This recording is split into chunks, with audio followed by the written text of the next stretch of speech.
I am on public property asking a question. I am well within my First Amendment rights. Your rights end when I say they do. You're creating a disturbance. This is a public hallway, officer. I'm not leaving until my question's You're answered. done talking? You're under arrest. The air in the Capitol Annex hallway was thick with the scent of old paper and fresh polish, a sterile environment for the dirty business of politics.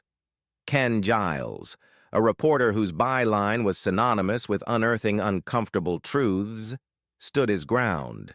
His posture was relaxed, but his focus was a laser beam, locked on State Budget Director Robert Henderson, a man who moved with the unearned confidence of someone who believed he was untouchable. Ken's camera woman, Sarah Jenkins, held her broadcast camera steady on her shoulder, its lens an unblinking eye. "Mr. Henderson, one more time," Ken said, his voice calm but insistent, cutting through the official's attempt to brush past him.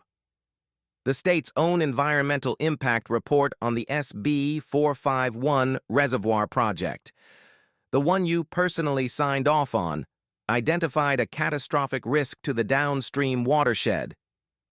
Your office buried that report and awarded the primary construction contract to a firm, Titan Constructors, whose primary shareholder is your brother-in-law.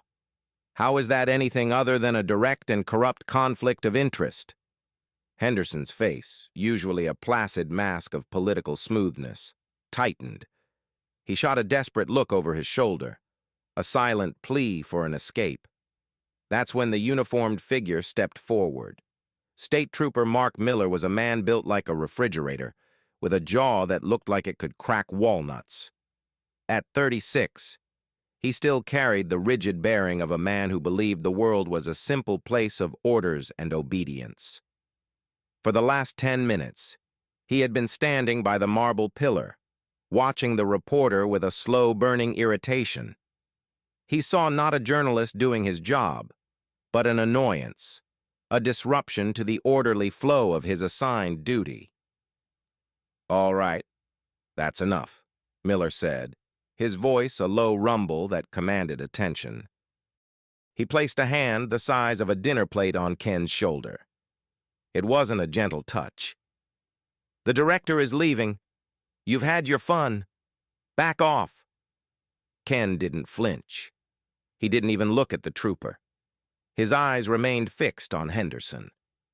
"Director, the public has a right to know if their water supply is being jeopardized for your family's financial gain. A simple yes or no. Are you denying the connection?" "I said that's enough." Miller's voice sharpened, the irritation turning into a blade. He shoved Ken, not hard, but with enough force to make him take a step back. It was a clear physical challenge. Sarah instinctively adjusted her frame, ensuring both the reporter and the trooper were perfectly in shot. Ken turned his head slightly, finally acknowledging the officer. "Trooper, with all due respect, I am on public property asking a public official a question about public funds. I am well within my First Amendment rights." It was the wrong thing to say. To Miller, the phrase First Amendment rights was not a cornerstone of democracy. It was a challenge to his authority, a piece of liberal jargon used by people who thought they were above the rules. He saw Ken's calm defiance not as professionalism, but as arrogance. "Your rights end when I say they do," Miller snarled, his face now inches from Ken's. "You're creating a disturbance. I'm giving you a lawful order to leave. Now." "This is a public hallway, officer. I'm not leaving until my question is answered," Ken stated, his tone unwavering. He turned back to the now silent Henderson. "Director?" That was the spark. Miller grabbed Ken's arm, twisting it behind his back with a practiced, brutal efficiency. "You're done talking," he growled. "You're under arrest." "For what?" Ken grunted, the sudden pain shooting through his shoulder. "I haven't done anything. Resisting arrest, disorderly conduct, failure to obey a lawful order." Miller listed the charges as if reading from a script he knew by heart. He slammed Ken against the polished marble wall. The sound echoed down the corridor.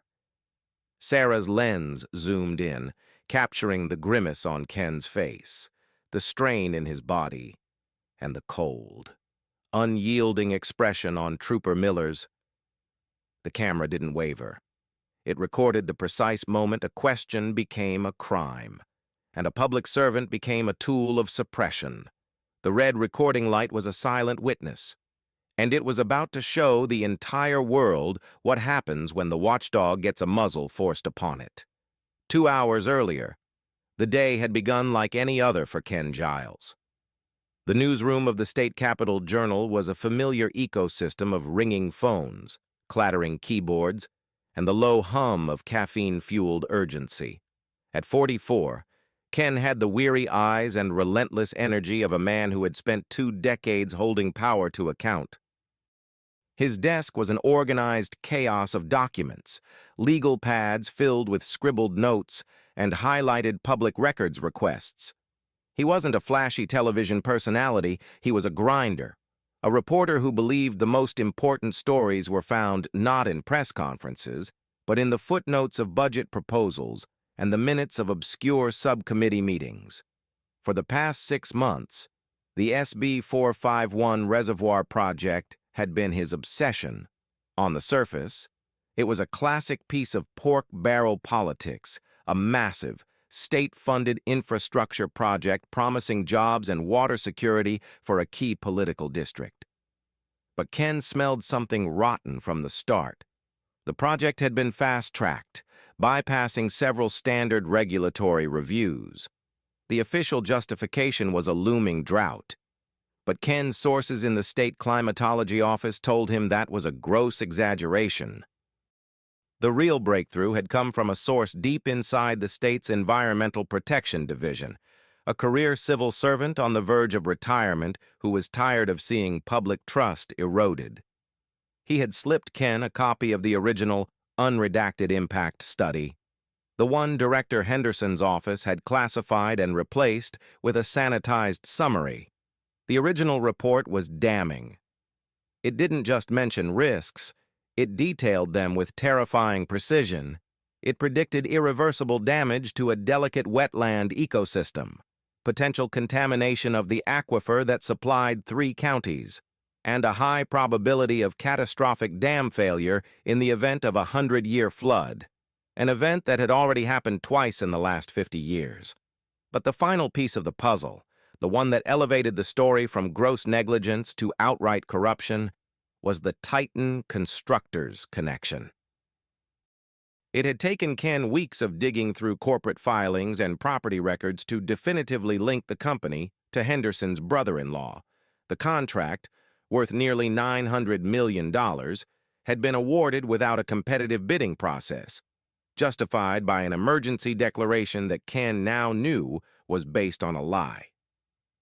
"You've got him, Ken," his editor, a grizzled veteran named David Chen, had said that morning, peering over the documents spread across Ken's desk. "You've got the buried report, the family connection, the fake emergency. This is a Pulitzer contender." "It's not a story until he's on the record," Ken replied, tapping a pen against his notepad.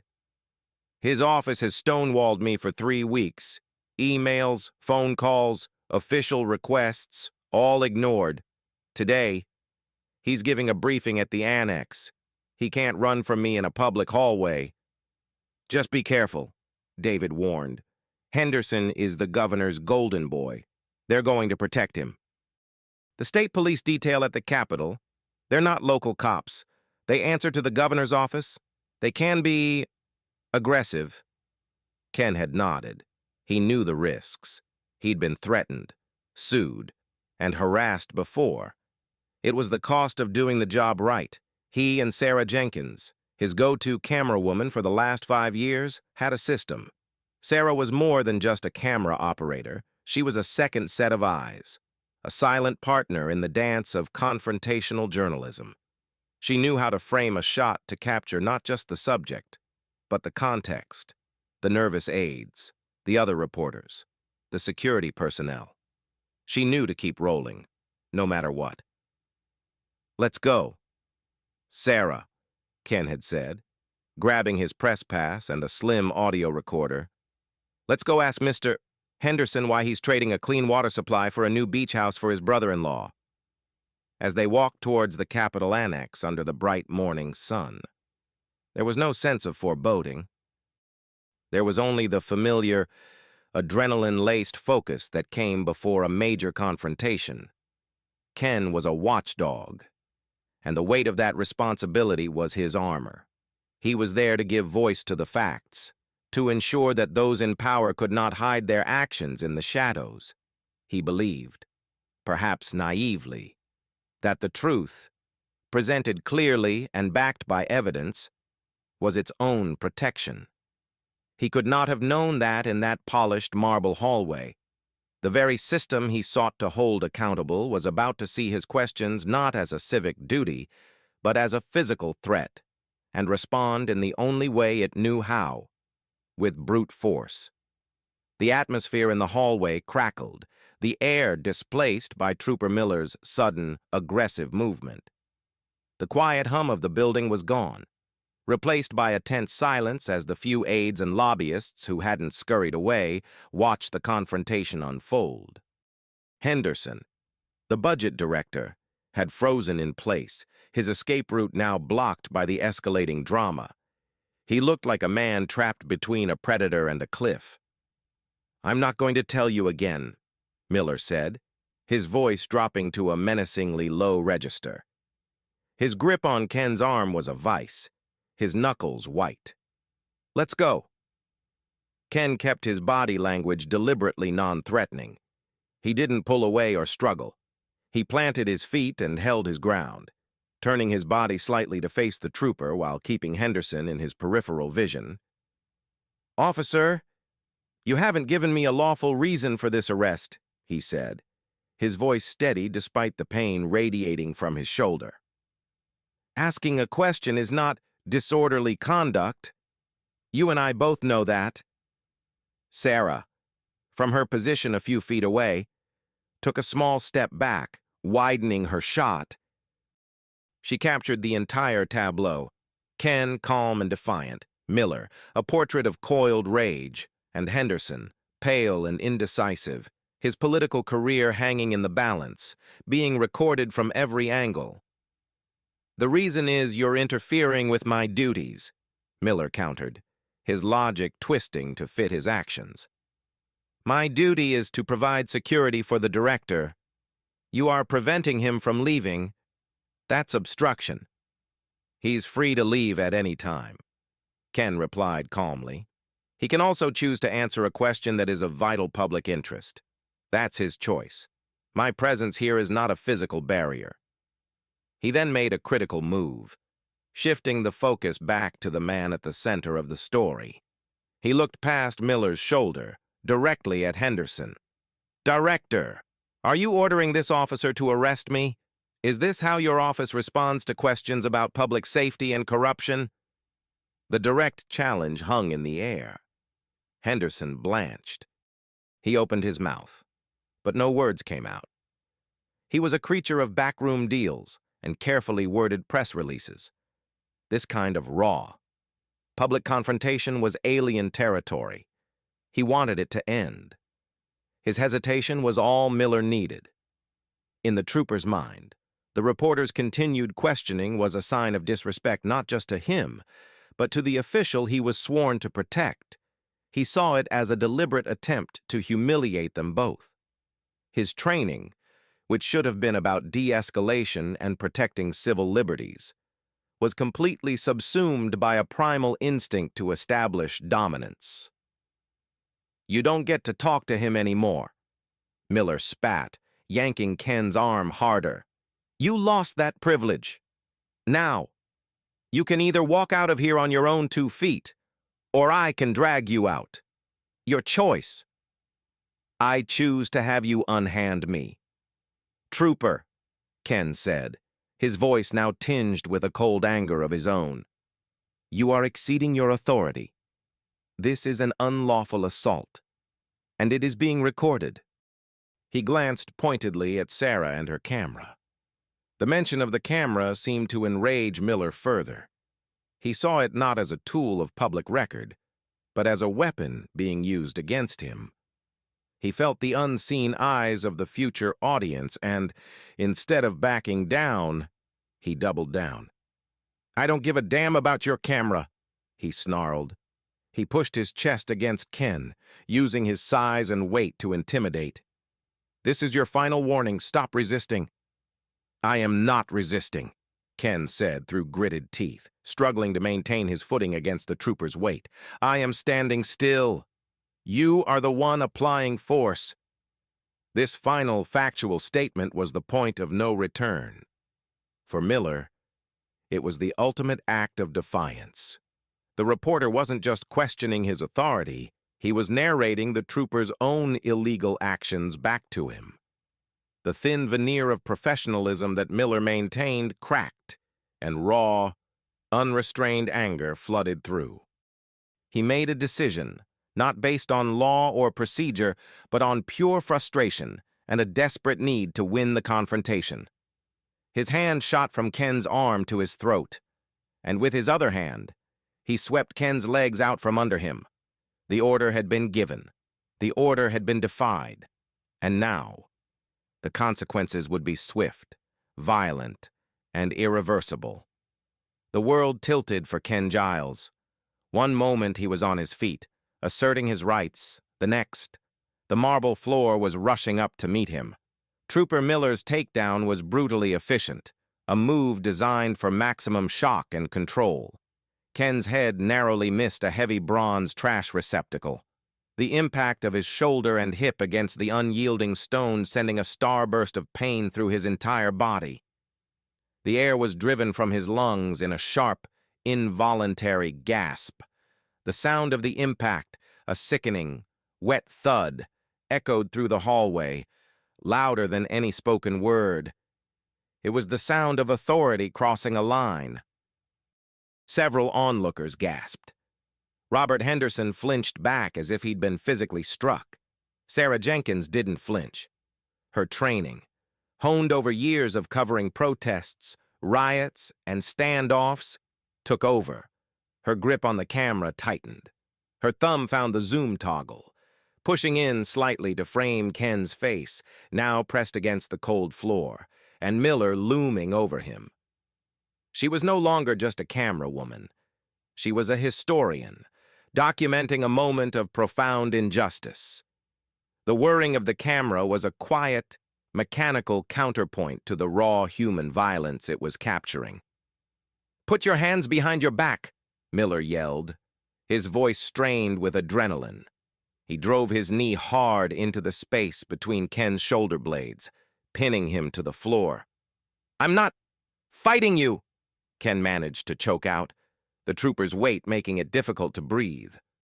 He tried to comply, to bring his hands behind his back, but the awkward angle and the pain in his shoulder made the movement slow. For Miller, this slow compliance was further resistance. He grabbed Ken's left wrist and wrenched it upward, forcing the joint to an unnatural angle. Ken cried out in pain, a sharp, ragged sound that cut through the silence. "Stop resisting!" Miller shouted again, the words a rote justification for his own escalating force. He finally managed to wrench Ken's other arm behind him and snap the cold steel of the handcuffs around his wrists, ratcheting them tight enough to bite into the skin. From the periphery, a new voice cut in, sharp and authoritative. "Trooper Miller, what in God's name is going on here?" Captain Marcus Thorne, the commander of the Capitol Police Detail, strode into the hallway. He was a veteran officer in his late 50s with a reputation for being a firm but fair commander who despised messy, public incidents. He took in the scene in a single, sweeping glance. The reporter on the floor in handcuffs, one of his own troopers kneeling on the man's back, a news camera pointed directly at them, and a state director looking like he was about to be sick. Thorne's face went rigid with fury. He pointed a finger at Sarah. "Turn that camera off, now." Sarah didn't break eye contact with her viewfinder. "No, sir," she said, her voice betraying no emotion. "This is a public space. My camera stays on." Thorne's eyes narrowed, but he knew she was right. Arguing with her would only make the situation worse on camera.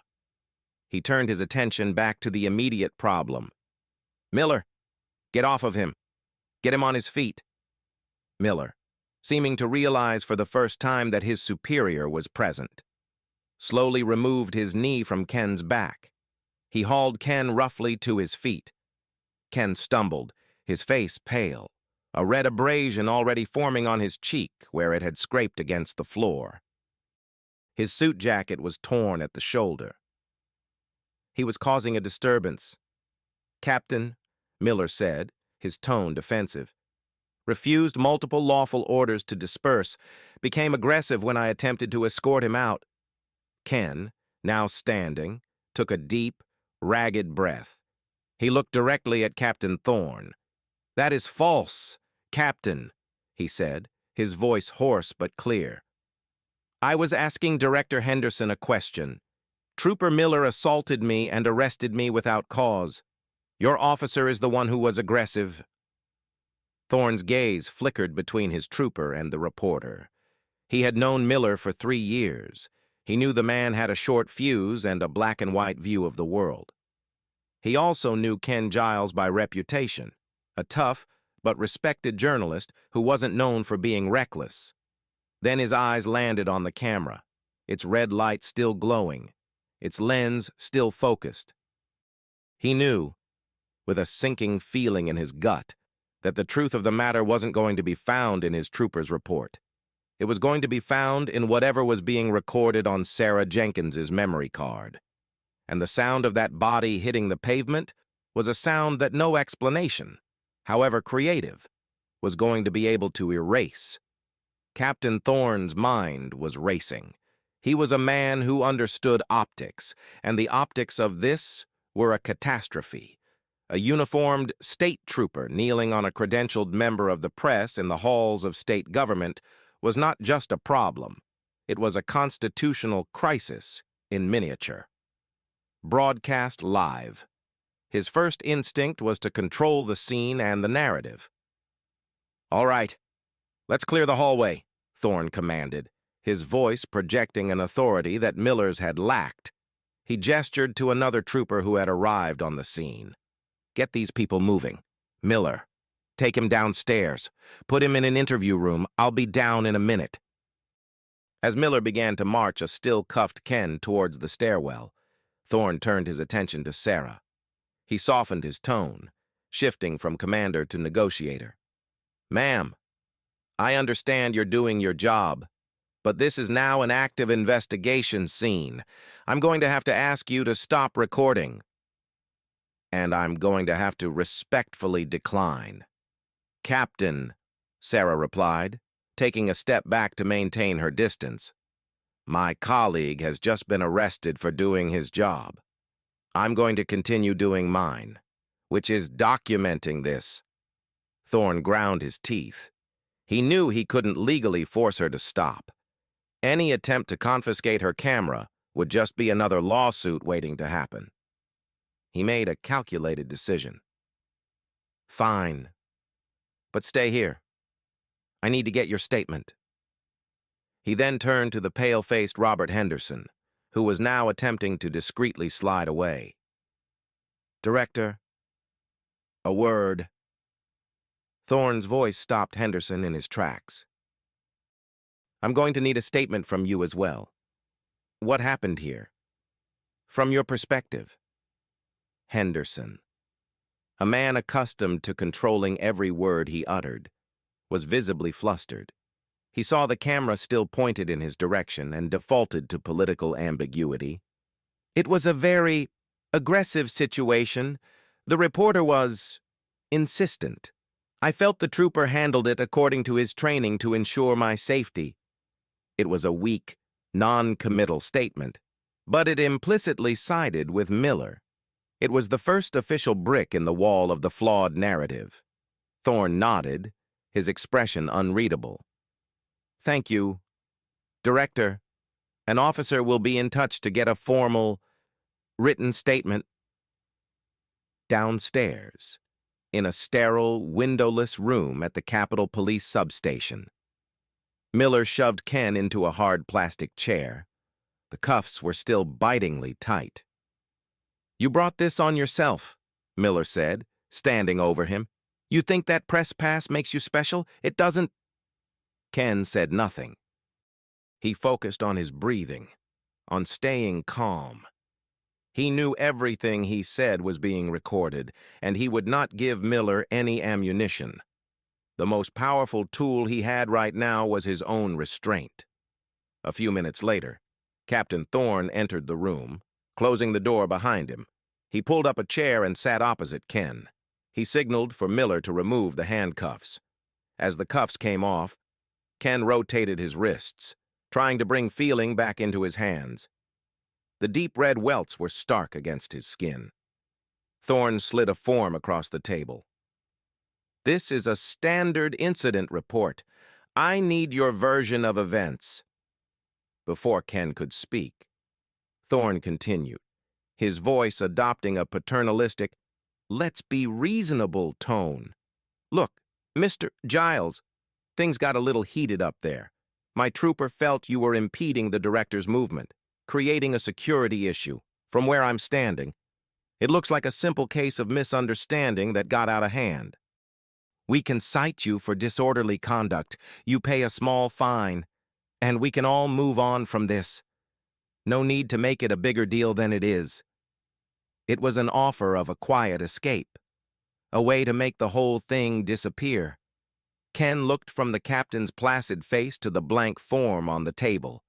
He thought of the buried environmental report, the $900 million contract, and the public's right to know. He thought of the knee in his back and the sound his body made when it hit the floor. "No, Captain," Ken said, his voice quiet but firm. "That's not what happened. Your trooper assaulted me to prevent me from asking a question. There was no misunderstanding. It was a deliberate act of intimidation. And I won't be signing anything or agreeing to anything until I've spoken to my editor and our attorney. Now, I believe I'm entitled to a phone call." Thorne's expression hardened.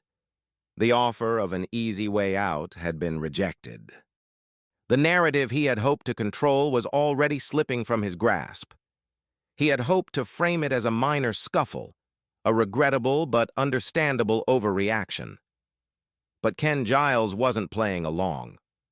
The reporter was going to treat this not as a misunderstanding, but as what it was, an attack. And the first flawed report, the one Thorne was hoping to build, had just crumbled before the ink was even dry. Captain Thorne stared at Ken for a long moment, a silent battle of wills playing out across the small metal table. He had underestimated the reporter. He had hoped for a quick, quiet resolution. But Ken's refusal to accept the neatly packaged narrative of disorderly conduct changed the entire equation. This was now going to be a formal process, which meant paperwork, investigations, and, worst of all, scrutiny. "Fine," Thorne finally said. His voice clipped. He nodded to Miller, who had been standing by the door. "Process him. One phone call." Miller led Ken out of the interview room and down a short hall to a booking area. It was a small, functional space that smelled of disinfectant. He took Ken's wallet, his press pass, and his phone, placing them in a large manila envelope. The brief, humiliating process of being fingerprinted and photographed followed. Through it all, Ken remained silent and composed. His mind focused on a single objective, the phone call. He knew he had a choice. Standard procedure for most people in this situation would be to call a lawyer or a loved one. But Ken wasn't most people. He was a journalist, and his greatest strength was the institution behind him. A lawyer could fight the legal battle, but his newspaper could fight the public one. And in cases like this, The court of public opinion was often faster and more powerful than any courtroom. When Miller gestured toward the steel-cased phone on the wall, Ken already knew the number he was going to dial. He picked up the heavy receiver and punched in the direct line to David Chen's desk at the State Capitol Journal. David answered on the second ring. Chen... David. It's Ken. There was a slight pause. David could tell immediately from the background noise and the tone of Ken's voice that something was wrong.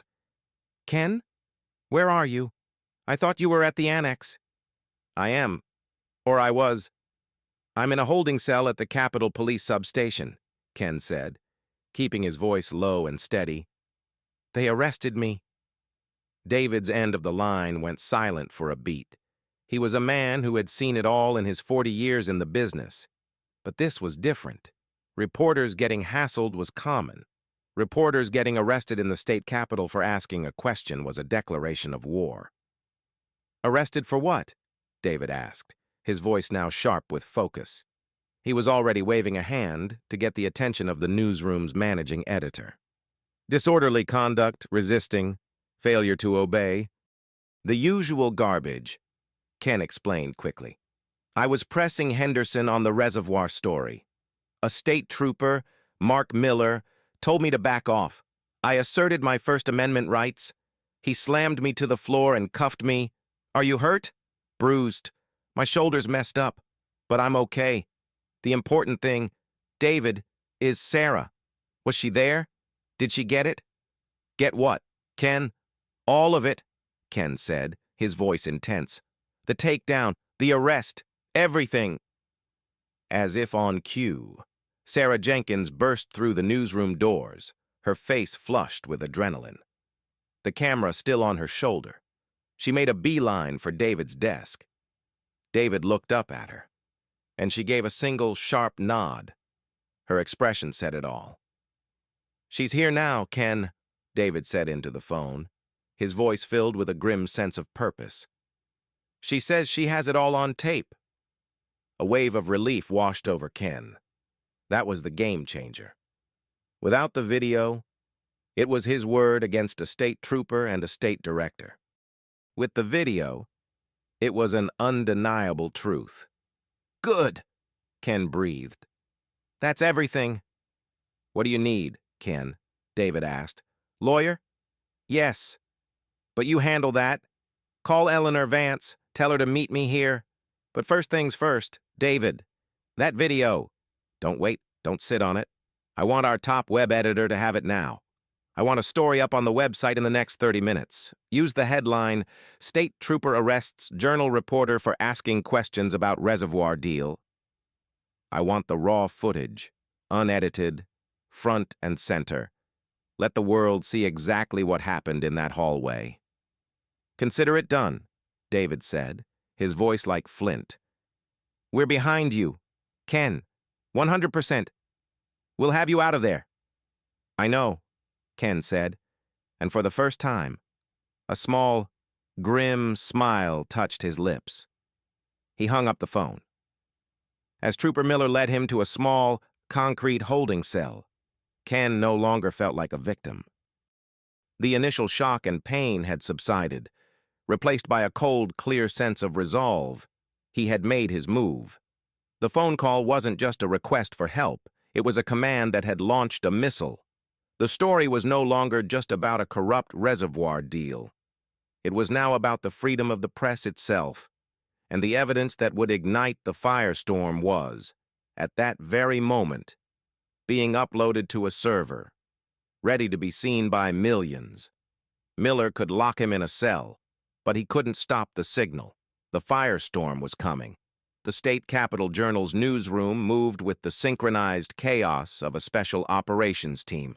The moment David Chen hung up the phone, he yelled across the open floor. Web desk, I need a lead story prepped. Top priority. Sarah, get that footage into the system now. Sarah Jenkins was already at the editing bay, pulling the memory card from her camera. The card was a small plastic rectangle, but it held the digital equivalent of a bombshell. She plugged it into the high-speed reader and the raw video files appeared on the screen. The lead web editor, a sharp young woman named Maria Flores, stood behind her, her expression grim as she watched the first few seconds of the footage. The video was raw, shaky, and utterly compelling. It wasn't the polished, sanitized footage of a press conference. It was real. The audio was crystal clear. Ken's calm, persistent questioning, Miller's escalating, angry commands, the sickening thud of a body hitting the floor, Ken's pained grunt, the sharp clicks of the handcuffs. There was no ambiguity. It was a visceral, undeniable depiction of an abuse of power. "My God," Maria whispered, "he just throws him down?" "No cuts, no edits," David instructed, leaning over her shoulder. "Put the whole clip up. 2 minutes, unedited. Let people see the entire interaction. Write a quick 3-paragraph story with the basic facts. Ken's name. Trooper Miller's name, if we can confirm it. The fact that he was asking about the SB 451 project.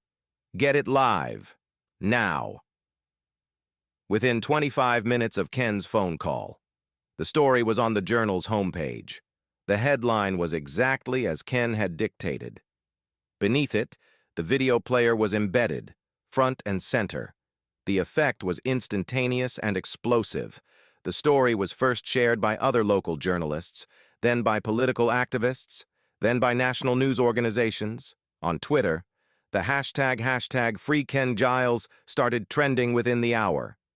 The raw power of the video cut through the usual political noise. It wasn't a partisan issue, it was a fundamental one. People watched a man in a suit, a reporter, asking a question and being violently silenced by a uniformed officer of the state. The comment section on the Journal's website erupted.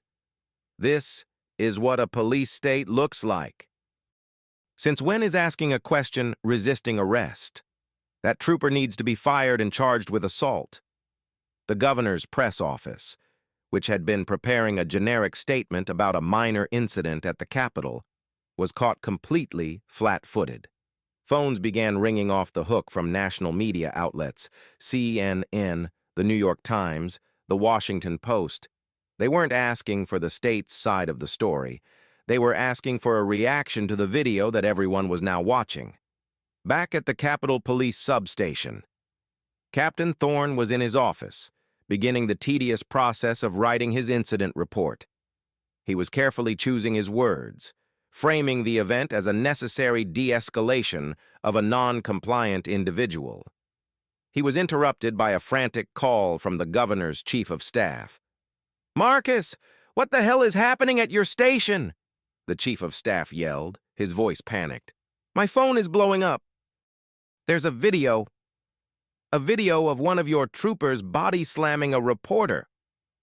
Thorne felt a cold dread creep into his stomach. "We have the situation under control," he said, trying to sound reassuring. "Under control? Marcus, the whole world is watching it. It's on the Journal's website. It's everywhere. You arrested the guy? Are you insane?" Thorne quickly minimized his report and pulled up the Journal's website. He clicked on the video. He watched the scene he had walked into, but this time from the unblinking perspective of Sarah's camera. He saw Miller's aggression, Ken's composure, and the brutal, unnecessary violence of the takedown. He saw his own arrival, his order to turn off the camera, and Sarah's defiant refusal. He realized with a sickening certainty that his carefully constructed official narrative was already dead. It had been killed by a 2-minute video clip. The narrative was no longer his to shape. It was being shaped in real time by millions of people sharing a video and expressing their outrage. The story wasn't about a disruptive reporter anymore. It was about a state trooper who had betrayed his oath and a government that appeared to be silencing its critics with force. The digital wildfire was spreading, and the state police department was standing right at the center of the inferno. Eleanor Vance did not look like a warrior. She was a woman in her early 60s, with thoughtfully styled gray hair, elegant glasses, and a preference for tailored suits. But in the legal world, she was known as a lioness. For 30 years, she had been the lead counsel for the media conglomerate that owned the state Capitol Journal, and her specialty was the First Amendment. She had argued cases before the Supreme Court and had dismantled smug corporate lawyers and overzealous prosecutors with a combination of encyclopedic legal knowledge and a quiet, unshakable resolve.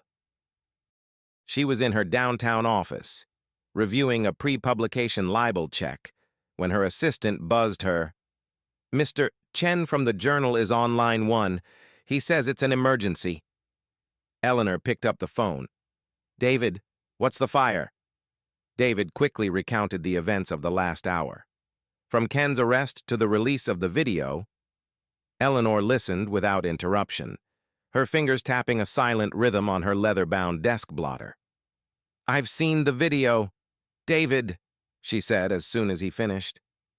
"It went live while we were talking. It's unambiguous." That single word, from her, was a damning verdict. "They're holding him at the Capitol substation," David said. "I told him you were on your way. I'm leaving now," she replied. "Tell your staff not to issue any further statements beyond what's in the article. Let the video do the talking. And David, tell Sarah Jenkins she's getting a significant bonus." When Eleanor Vance walked into the Capitol Police substation 20 minutes later, the atmosphere shifted. The desk sergeant, who had been stonewalling calls from other media outlets, suddenly became deferential. Captain Thorne, who was in the middle of a heated phone call, hung up when he saw her. He knew who she was. Everyone in state government knew who she was. Her arrival signaled that this was no longer a simple disorderly conduct case. It was a federal-level fight in the making. "I am here to see my client, Mr. Kenneth Giles," she stated, her voice calm but carrying the weight of absolute authority. Thorne, attempting to regain some semblance of control, replied, "He's being processed. It will be a few minutes." Eleanor didn't blink. "No, it won't. You will release him to me now, or my next call will be to a federal judge to report that you are illegally holding a journalist without access to counsel. Given the video of your officer's conduct that is currently making national news, I don't believe you want that call to be made." The threat was not idle, and Thorne knew it. He nodded curtly to the sergeant, who disappeared and returned a moment later with Ken. Ken's tie was askew, his jacket was still torn, and the red marks on his wrists were clearly visible. Eleanor walked over to Ken, her expression softening slightly. "Are you all right, Ken?" "I will be," he said. She turned back to Thorne. "We will be taking our leave. Have the citation for disorderly conduct sent to my office. We will be contesting it, vigorously." She then placed a hand on Ken's arm. "Let's go, Ken."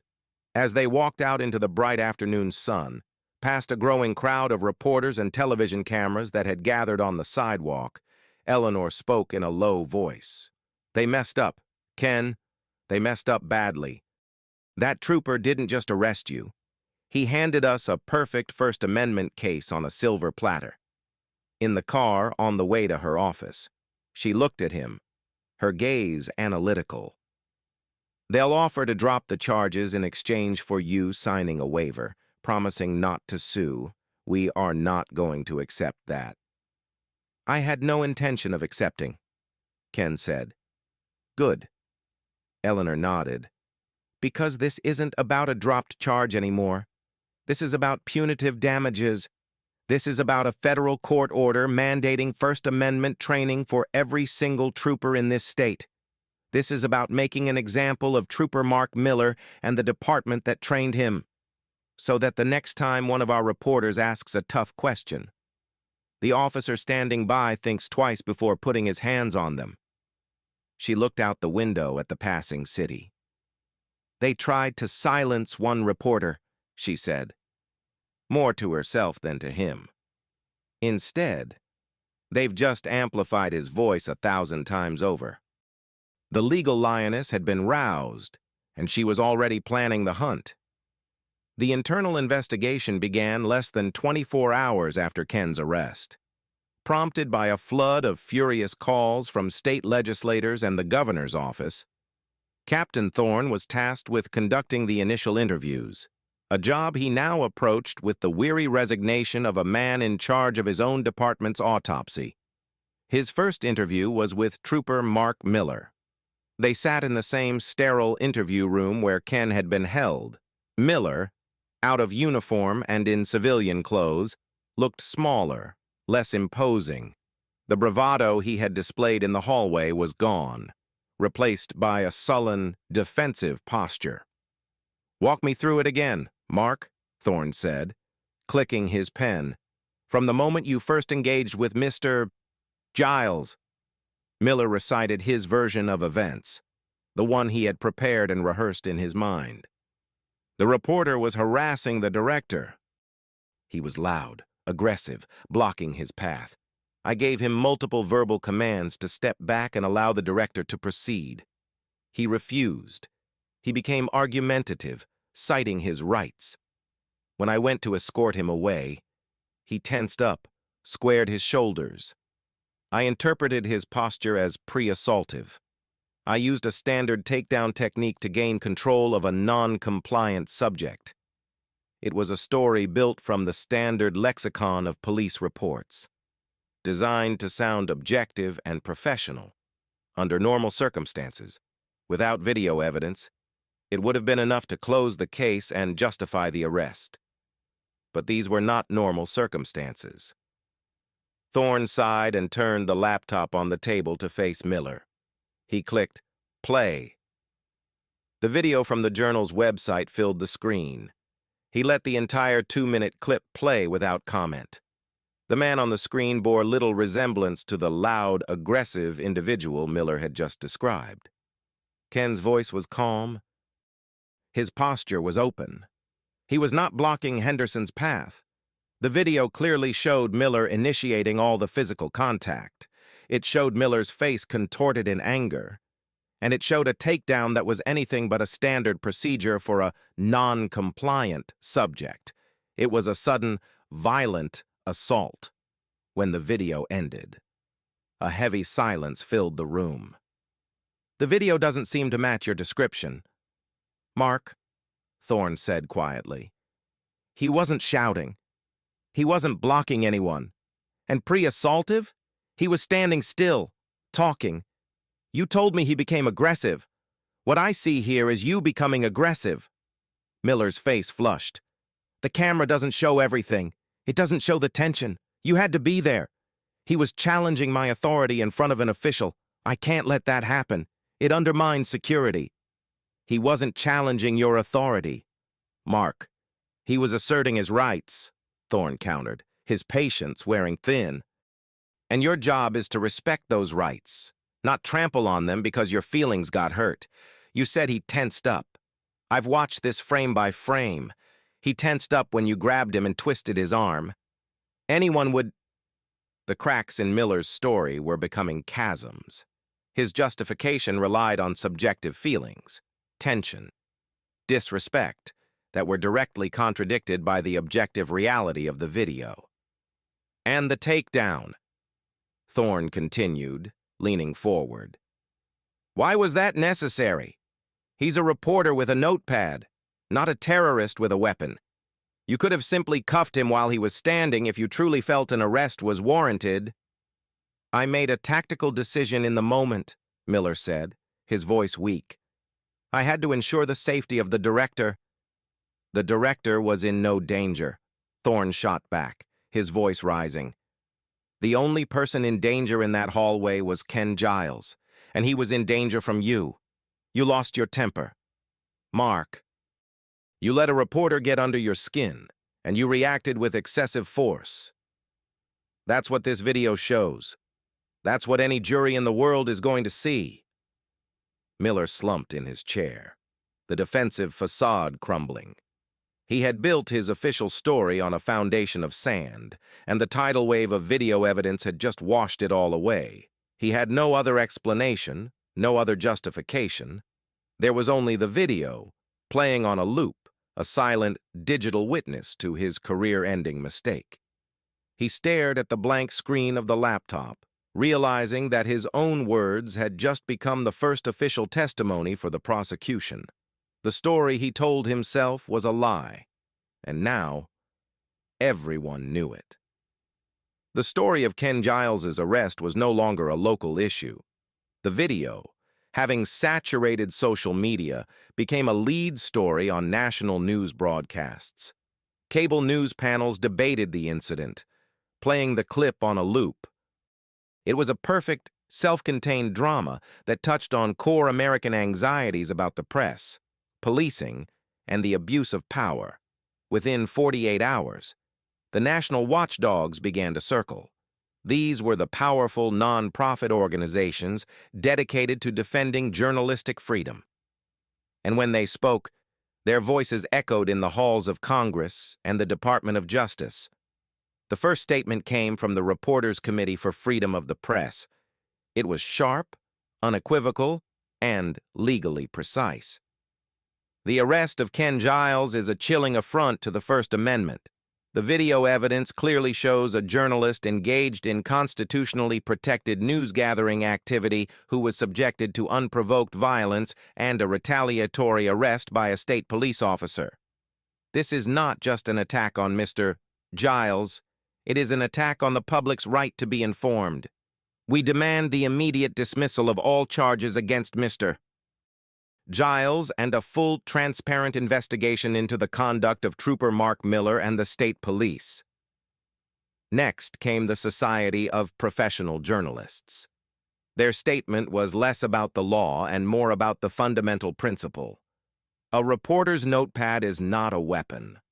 A tough question is not a crime. The actions of the state police in this incident are a disgrace to law enforcement and a danger to our democracy. When the government can arrest a journalist for asking an uncomfortable question of a public official, the press is no longer free. We stand in full solidarity with Ken Giles and the State Capitol Journal. These statements were not just press releases. They were strategic moves on a national chessboard. They were sent directly to the governor, the state attorney general, and every member of the state legislature. They were quoted in the New York Times and the Washington Post. They elevated the incident from a story about one cop's bad day to a case study in the erosion of democratic norms. The pressure was immense and multifaceted. The governor's office, which had initially hoped to dismiss the event as a local police matter, was now fielding calls from national political commentators. The state's tourism board reported receiving emails from people saying they would cancel their vacations in protest. This was the Streisand effect in full force. The attempt to suppress a story had made it exponentially more powerful. For Eleanor Vance, this national attention was a critical component of her legal strategy. It ensured that the state could not bury the case in a friendly local court. The public scrutiny made a quiet, backroom deal impossible. "They're feeling the heat," she told Ken and David in a strategy meeting. "The governor can't afford to be seen as anti-press. The longer this goes on, the worse it looks for his administration. They are cornered." The most significant development came on the third day, when a coalition of over a dozen press freedom organizations, including the ACLU and the Freedom of the Press Foundation, co-signed a letter addressed directly to the U.S. Attorney General. The letter formally requested that the Department of Justice's Civil Rights Division open its own investigation into the incident and into the state police's policies regarding interactions with the media. The letter stated, "The arrest of Mr. Giles is not an isolated incident, but appears to be part of a troubling pattern of hostility towards journalists. We urge the Department of Justice to intervene to protect the constitutional rights of the press and ensure that such abuses of power do not go unchecked." That was the moment the ground truly shifted. The threat of a federal investigation changed everything. The case was no longer in the hands of the state. It had attracted the attention of the highest levels of the U.S. government. The national watchdogs had not just noticed. They had taken Ken Giles's local fight and made it their own, turning his personal battle into a national referendum on the very meaning of a free press. The small spark in a marble hallway had become a bonfire, and its light was now shining on the entire state, while the court of public opinion was delivering a swift and decisive verdict. Eleanor Vance was preparing her offensive for a different kind of court. For a week, her office worked with a quiet, furious intensity. They subpoenaed Trooper Miller's complete personnel file, every use of force report he had ever filed, and all training materials used by the State Police Academy related to First Amendment activities. They interviewed other journalists who covered the state capitol, gathering anecdotal evidence of Miller's past aggressions. Ken, meanwhile, was examined by a doctor who documented the deep tissue bruising on his back and shoulder and the nerve damage to his wrist caused by the over-tightened handcuffs. Every detail, no matter how small, became another piece of ammunition. Then, exactly 10 days after the arrest, the lawsuit was filed. It wasn't filed in state court, where political allegiances and local biases could come into play. Eleanor filed it in U.S. District Court, making it a federal case from the outset.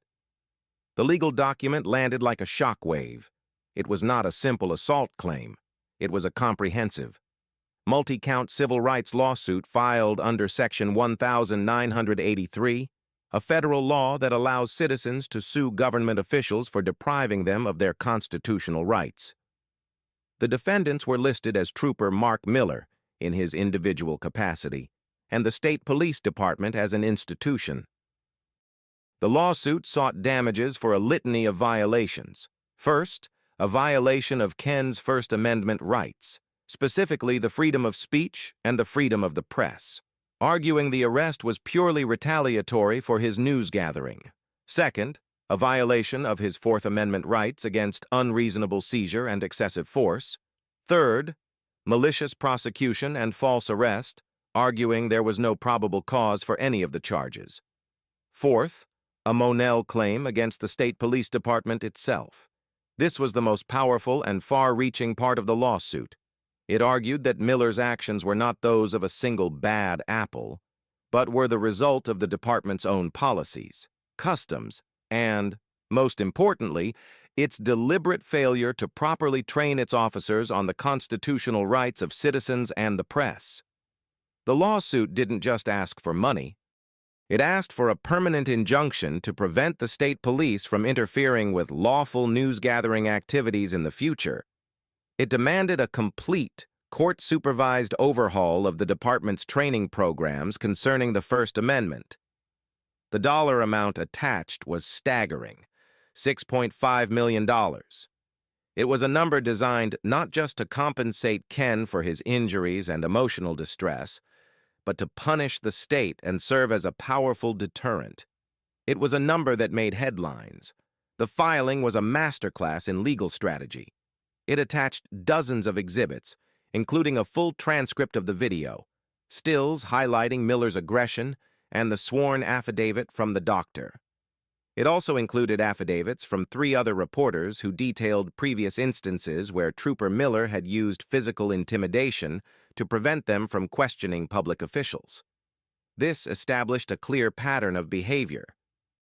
The state's attorneys, who had been hoping to quietly dismiss the minor disorderly conduct charge and make the problem go away, were now facing a legal and financial nightmare. A federal civil rights lawsuit was a different beast entirely. It meant depositions under oath, extensive discovery, and the potential for a very public, very embarrassing trial. Trooper Miller was served with the lawsuit at his home. As he read through the 50-page document, the reality of his situation finally crashed down on him. This wasn't about a suspension or an internal reprimand anymore. His name was now the lead on a federal case that could cost the state millions of dollars. His personal finances could be at risk. His entire career, and the life he had built, was now hanging by the thread of a legal battle he was almost certain to lose. The shockwave from the lawsuit had reached his front door, and it was about to tear his world apart. 6 months after the lawsuit was filed, the legal process had ground its way to one of the most critical stages, the deposition of Trooper Mark Miller. The setting was a neutral conference room in a downtown law office, a sterile space designed for confrontation. On one side of the long mahogany table sat Miller and 2 anxious attorneys from the state attorney general's office. On the other side sat Eleanor Vance, Ken Giles, and a court stenographer whose fingers hovered over her machine, ready to capture every word. A videographer aimed a camera at Miller, its unblinking lens a stark reminder that this testimony was being recorded for a potential jury. Miller had been coached for weeks by the state's lawyers. He was instructed to keep his answers short, to not volunteer information, and to stick to the official narrative, however tattered it had become. He entered the room with a forced composure, but the slight tremor in his hand as he poured a glass of water betrayed his nerves. Eleanor Vance began her questioning in a calm, almost conversational tone. She asked about his background, his training, his years on the force. It was a slow, methodical process designed to put him at ease, to lull him into a false sense of security. Then, she pivoted. "Trooper Miller, let's talk about the day you arrested my client. In your incident report, which I have here as Exhibit A, you state that Mr. Giles was acting aggressively. Can you describe this aggression for me?" Miller cleared his throat. He was insistent. His tone was accusatory. He was invading the director's personal space. Eleanor nodded, making a note. Invading his personal space. How far away from Director Henderson was Mr. Giles standing? He was close, maybe 2 or 3 feet. Eleanor paused. She then gestured to a large monitor that had been set up in the room. "Let's take a look." She played a still frame from Sarah's video, showing Ken, Henderson, and Miller. A digital measurement was overlaid on the image. This footage, which was analyzed by a forensic video expert, shows Mr. Giles was standing approximately 6 feet from the director. Do you consider 6 feet to be invading his personal space, Trooper? Miller shifted in his seat. "Well, from my perspective, it looked closer." "I see," Eleanor said, her voice neutral. "You also stated he was blocking the director's path. Let's play the video." She played the clip, showing a wide-open hallway around Henderson. "Can you show me, Trooper Miller, where exactly Mr. Giles is blocking the director's path to egress?" The state's attorney cleared his throat. "Objection. Argumentative." "Noted," Eleanor said, never taking her eyes off Miller. "You can answer the question, Trooper." Miller stared at the screen. He was in the general pathway," he stammered. Eleanor moved on, her questions becoming sharper, more precise. "In your report, you state you gave Mr. Giles a lawful order to disperse.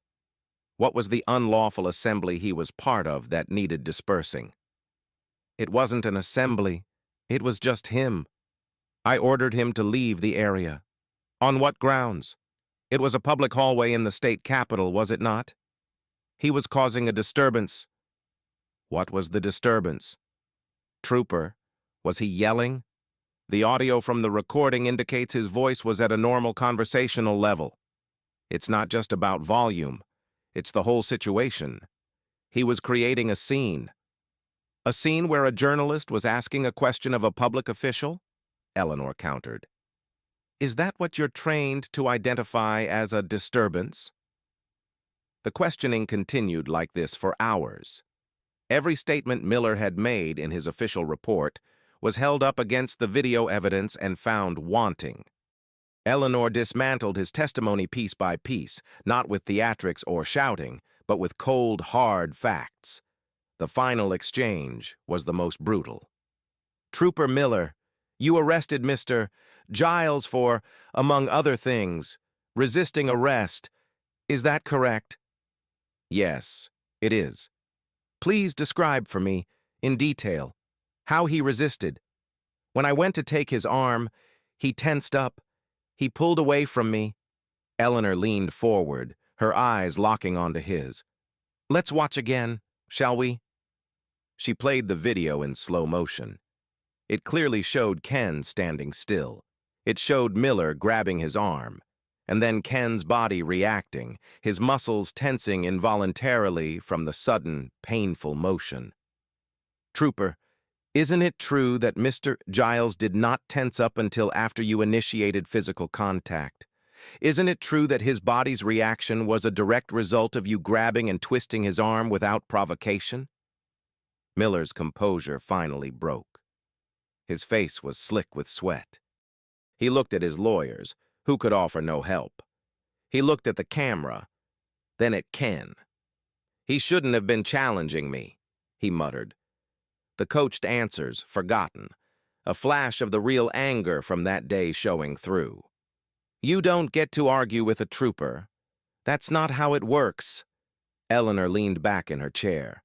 She had what she needed.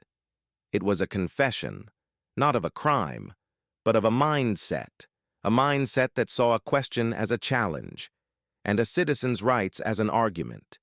The deposition room had become a crucible, and under its intense pressure, the official story had melted away, revealing the ugly truth beneath. The stenographer's fingers flew across the keys, recording the admission that would seal his fate. The state's legal defense was crumbling, but Eleanor Vance wasn't finished. She knew that to win the larger battle against the department itself, the Monell claim, she needed to prove that Miller's actions weren't an anomaly, but part of a pattern that his superiors knew about, or should have known about. Her investigation had identified the other trooper who was present in the hallway that day, a younger officer named Ben Carter. Carter hadn't physically intervened, but he had witnessed the entire event. He was a potential crack in the blue wall of silence. Eleanor's team served him with a federal subpoena to be deposed. The state police union provided him with a lawyer, who advised him to say as little as possible. But Ben Carter was in a difficult position. Lying under oath in a federal deposition was perjury, a felony. Telling the truth would mean testifying against a fellow officer, a cardinal sin in police culture. He walked into the deposition room looking pale and nervous. He was 32, with just 4 years on the force, and he still possessed a conscience that hadn't been completely hardened by the job. Eleanor started gently, establishing a rapport. She asked about his training, his duties, and his aspirations. Then, she turned to the day of Ken's arrest. Trooper Carter, you were present in the Capitol Annex hallway when Trooper Miller arrested Mr. Giles, correct? Yes, ma'am, he answered, his voice barely above a whisper. From your perspective as a trained law enforcement officer, did Mr. Giles ever pose a physical threat to you, to Trooper Miller, or to Director Henderson? Carter hesitated. His lawyer shot him a cautionary glance. He took a deep breath. No, ma'am, he did not. The admission, simple as it was a significant blow to the state's defense. Eleanor continued, did you, at any point, hear Mr. Giles raise his voice or use threatening language? No, ma'am.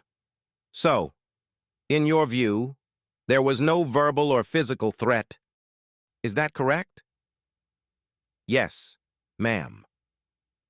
Eleanor then produced a series of documents, transcripts from the state police radio communications.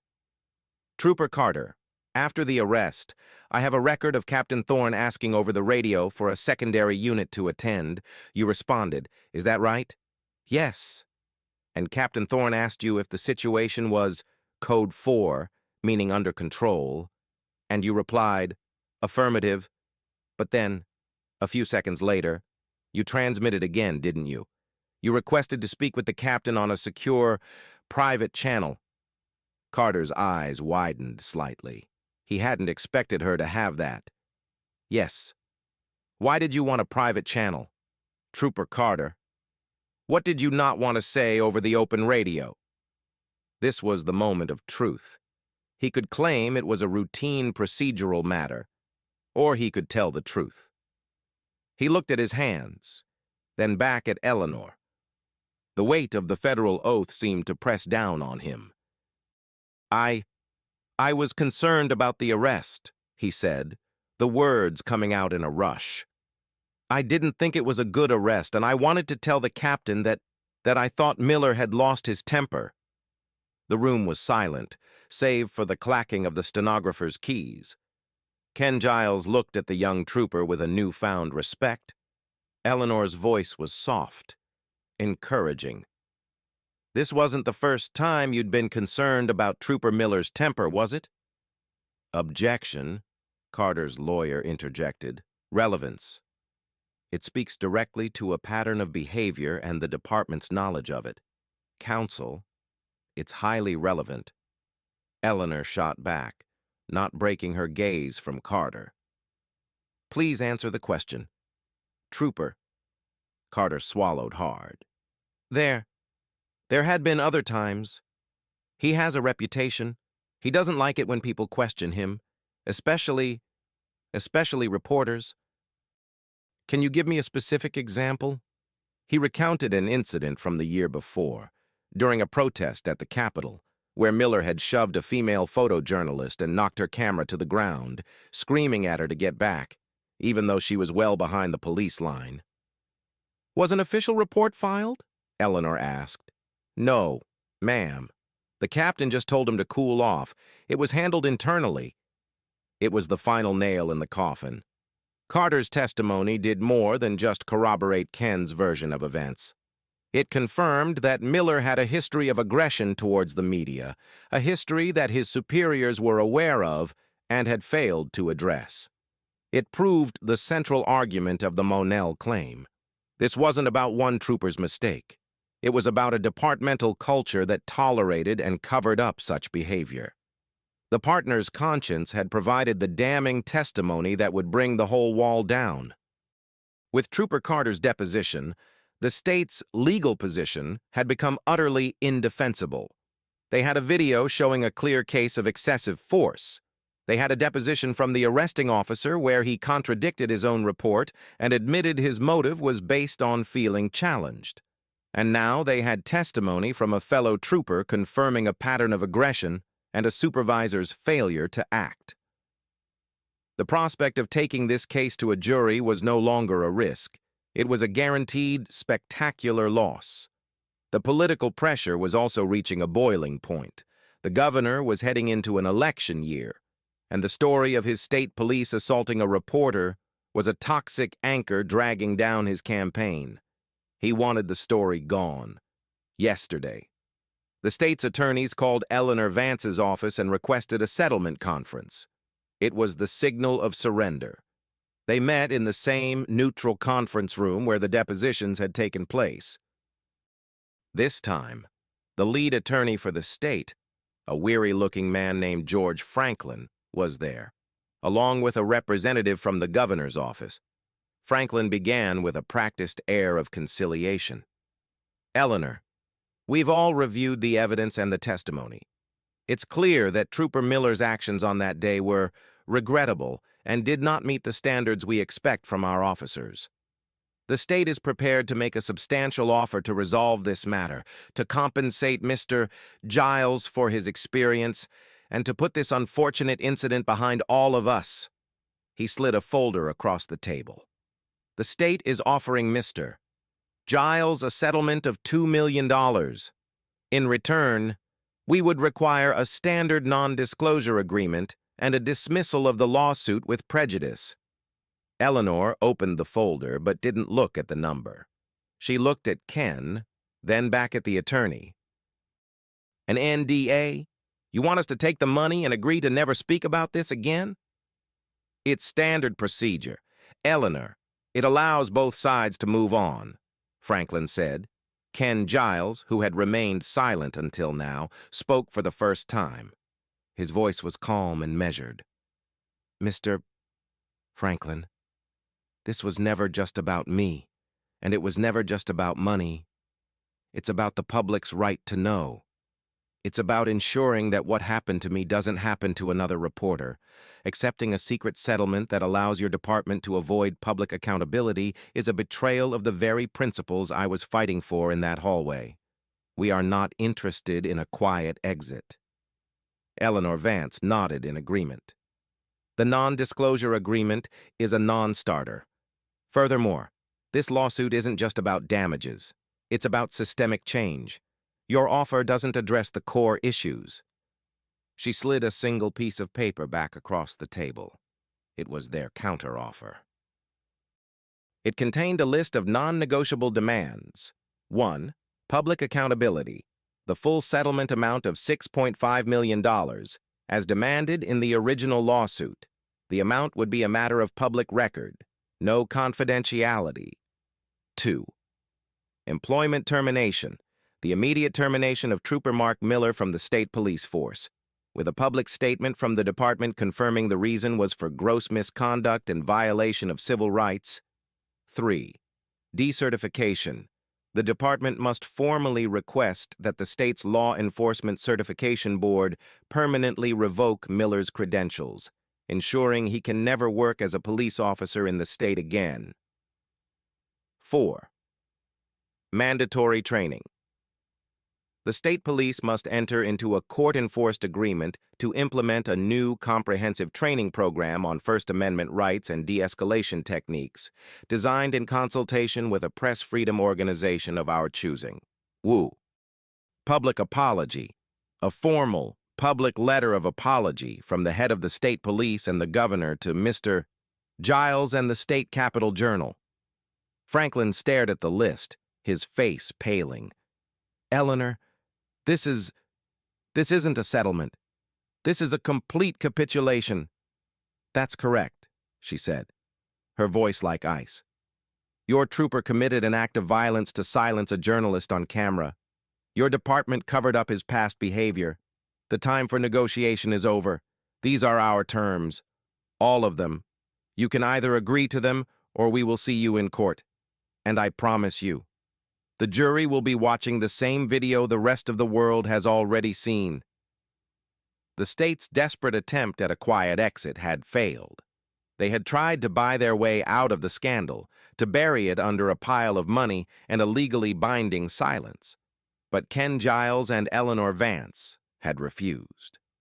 They were demanding not just compensation, but consequences. They wanted a public reckoning, and they were not going to settle for anything less.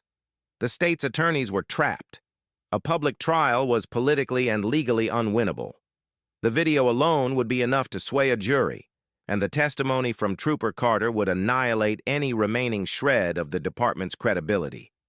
The governor, facing immense pressure and seeing his polling numbers dip, gave the order, settle the case, accept the terms, end the bleeding. 2 weeks later, the resolution was announced. It wasn't done through quiet legal filings, but in a packed press conference held at the Attorney General's office. The state had been forced to concede on every single point. The Attorney General stood at a podium, his expression grim, and read from a prepared statement. He announced that the state had reached a settlement with Kenneth Giles for the full $6.5 million. He confirmed it was one of the largest civil rights settlements in the state's history. He then announced that Trooper Mark Miller's employment with the state police had been terminated, effective immediately, for conduct unbecoming of an officer. He further confirmed that the state was petitioning for the permanent revocation of his peace officer certification. Finally, he acknowledged that the department would be entering into a binding agreement, supervised by a federal judge, to overhaul its training protocols regarding interactions with the press and the public's First Amendment rights. The new curriculum would be developed with input from the Reporters Committee for Freedom of the Press. It was a total and complete victory. The news spread like wildfire. Headlines across the country read, "Reporter wins landmark $6.5 million settlement against state police," and "State concedes in press freedom case, fires trooper." For Officer Ryan Pierce, formerly Trooper Mark Miller, the news was the final devastating blow. Stripped of his job, his certification, and his identity as a police officer, he was a pariah. No law enforcement agency would ever hire him again. The private security firms he contacted wanted nothing to do with him once his name was run through a background check. His actions in that hallway, born of a moment of anger and a warped sense of authority, had cost him everything. For the state police department, the consequences were seismic. The settlement and the federally mandated training served as a public humiliation. Every trooper, from the newest rookie to the highest-ranking captain, would now have to sit through hours of training centered around the Giles case. The video of Miller taking Ken down was used as the ultimate example of what not to do. The incident became a cautionary tale, a permanent part of the department's institutional memory. Captain Thorne, for his failure to properly supervise and discipline Miller previously, was demoted and reassigned to a desk job, his command career effectively over. Ken Giles donated a significant portion of the settlement to various press freedom organizations, including the one that would now be helping to retrain the very police force that had wronged him. He didn't want the money to be seen as a personal windfall, but as a resource to strengthen the shield of the First Amendment for all journalists. The day the settlement was announced, Ken sat at his desk in the Journal's newsroom.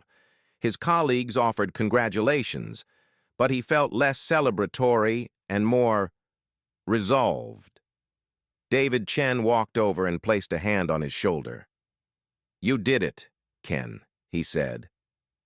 "You fought the law, and you won."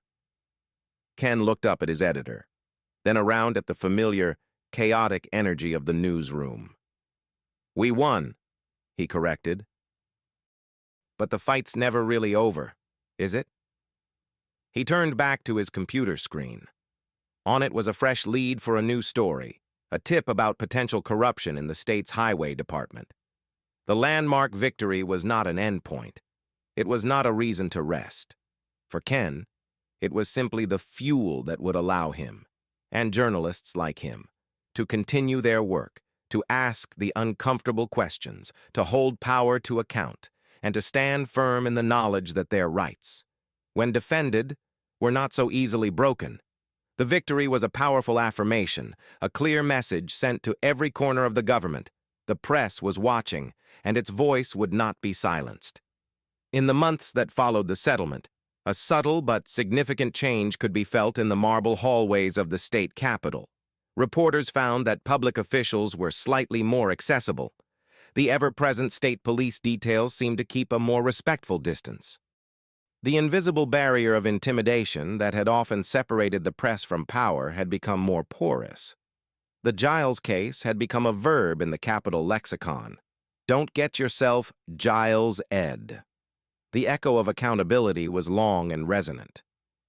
Ken Giles returned to his work, but he was not unchanged.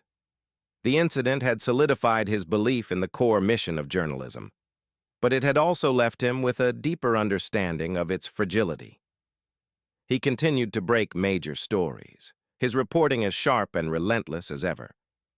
But now, when he cornered a politician in a hallway, he was acutely aware of the space around him, the posture of the security guards, the invisible lines that could be crossed in an instant. The settlement was a shield, but he knew that shields could be tested. Sarah Jenkins, the camera woman who had held her ground, became a quiet legend in the industry. Her footage was used in journalism schools and police academies alike. She had demonstrated the most profound truth of her profession. Sometimes the most powerful act is not to speak, but to bear witness, to keep the camera rolling when the world is trying to force your eyes shut. Her lens had not just captured an event, it had become an instrument of justice. The power of that unblinking eye had proven to be more formidable than a badge and a gun. The victory, though absolute, was not without its complexities. It was a story of a system that had failed spectacularly, and then, under immense pressure, had been forced to correct itself. The wheels of justice had turned, but only because they were shoved by the force of irrefutable video evidence and the outrage of a public that saw the injustice for what it was. It left an unsettling question hanging in the air. What happens when the cameras aren't there? As we look back on the confrontation in that hallway, it's easy to paint Trooper Mark Miller as a simple villain, a hot-headed cop on a power trip. But the reality is often more nuanced. Miller's actions likely stemmed not from pure malice, but from a deeply ingrained institutional culture that viewed scrutiny as disrespect and journalism as an obstacle.